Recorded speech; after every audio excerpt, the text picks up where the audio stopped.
Okay, hello. So this is how to multiply two fractions. Number 1, 2/3 times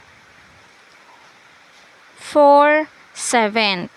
Okay, to multiply two fractions, I will going to multiply their numerator or multiply numerator to numerator and denominator to denominator.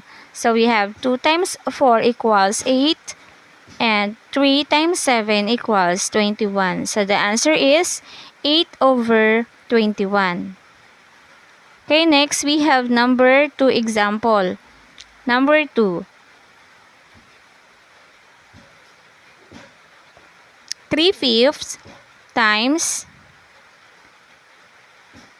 2/7 equals 3 times 2 equals 6.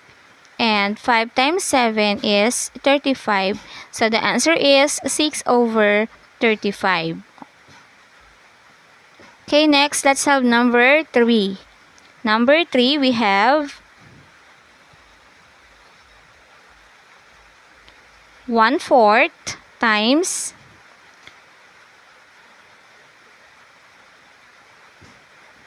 3/4.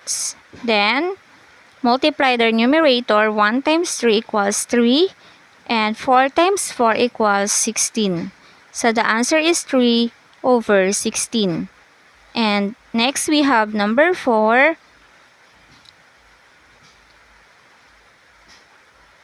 3/8 times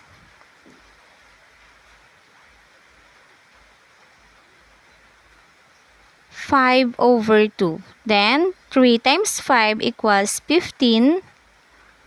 And 8 times 2 equals 16. So that is how to multiply two fractions.